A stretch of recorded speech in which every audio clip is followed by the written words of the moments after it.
Hola a todos, ¿os consideráis supersticiosos? Si es así, yo casi os aconsejo que no veáis este vídeo porque vamos a hablar de una maldición muy curiosa, muy peculiar. La maldición que acecha a los entrenadores vascos que ha tenido el Mallorca en toda su historia. Y ojo que no son pocos, Yagoba Arrasate es el 10º. De los 9 anteriores, 8 fueron cesados. Y el último bajó con el Mallorca a segunda división, sabiendo ya que no iba a continuar la siguiente temporada. Y ojo porque, como veréis en el vídeo, la inmensa mayoría de los que vinieron lo hicieron precedidos por un extraordinario palmarés, pero por alguna circunstancia que resulta imposible de explicar, todos ellos fracasaron. ¿Será Yagoba Arrasate el que rompa esta maldición? Yo estoy seguro que sí, ha firmado un contrato por 3 temporadas. El Mallorca tiene mucha confianza depositada en él y es el entrenador ideal para acabar con esta maldición, la maldición de los entrenadores vascos. Os la contamos de la mano de Suzuki Technicars. Bienvenidos, empezamos.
Esta es una historia que empieza muy atrás en el tiempo, empieza inmediatamente después de la Guerra Civil. La Guerra Civil había dejado devastado no solo el país, sino por supuesto también el deporte español. Durante 3 años no hubo competiciones y cuando se reanudaron, la Federación Española hizo lo que pudo y colocó directamente a dedo a los equipos en las categorías que más le interesó. Y al Mallorca le correspondió jugar en segunda división. Era una gran oportunidad y el presidente Andreu Omar trató de profesionalizar al equipo y para darle el toque definitivo fichó a un entrenador con mucho nombre, a Francisco Pagaza.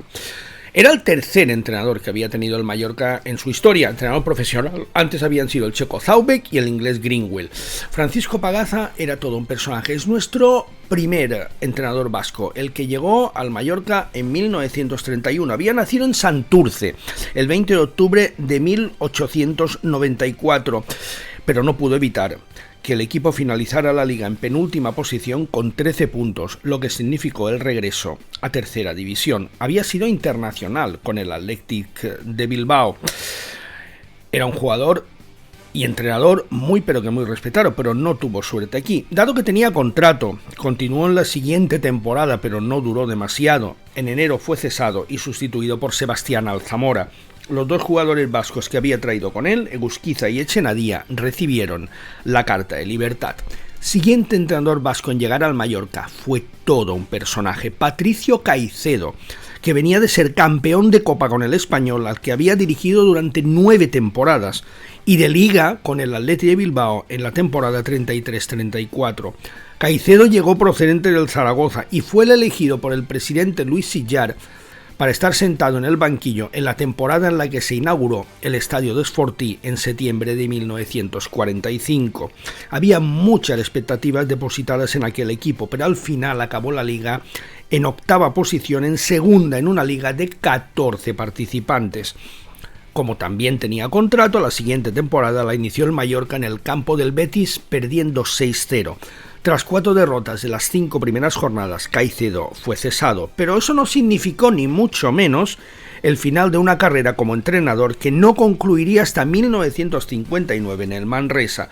Dirigió nada menos que a 12 clubes en España. Este bilbaíno, nacido el 6 de febrero de 1899, y os llamo la atención sobre el siguiente personaje, sobre la siguiente historia, porque es la más sorprendente de todas, la de Juan Ramón Santiago, nacido en Erandio el 8 de marzo de 1912 y protagonista de una historia sin igual en el banquillo del Mallorca.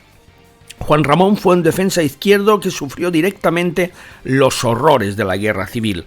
Aunque él no participó en el conflicto, su padre falleció en el campo de concentración de Camposancos, en Pontevedra, su hermano en el penal del Dueso, en Cantabria, y su tío mientras realizaba trabajos forzados en la construcción del Valle de los Caídos. Campeón 3 veces de Liga y 2 de Copa con el Valencia, 2 veces internacional, Juan Ramón se retiró del fútbol en 1952 para iniciar una carrera como entrenador que en el verano de 1964 le llevaría al Mallorca, donde viviría un episodio poco visto en el fútbol profesional.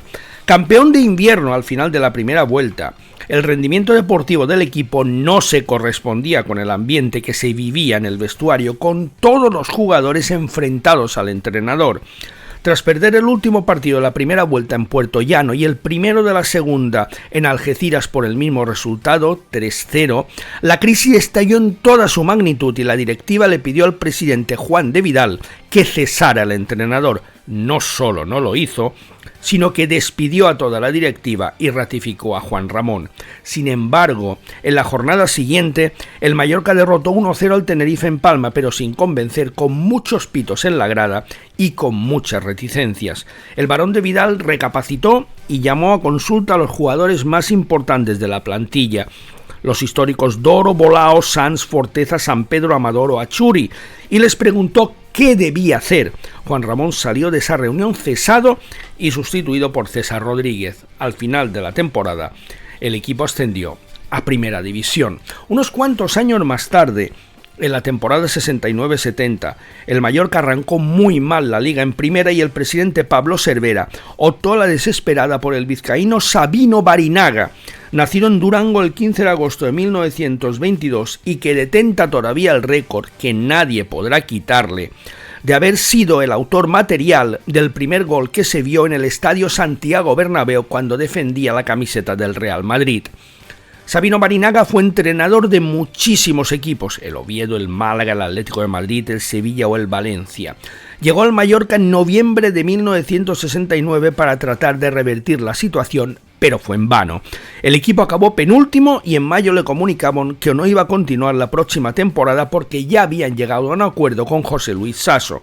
Eso sí, es hasta el momento el único entrenador vasco al que el Mallorca no ha cesado. No lo renovó, pero por lo menos acabó la liga. Mucho peor le fue al siguiente. Manuel Martínez Canales, Manolín, nacido en Guecho el 21 de mayo de 1928, exjugador de Athletic de Bilbao, Zaragoza y sobre todo del Real Madrid, con el que ganó la primera Copa de Europa de la historia del club blanco.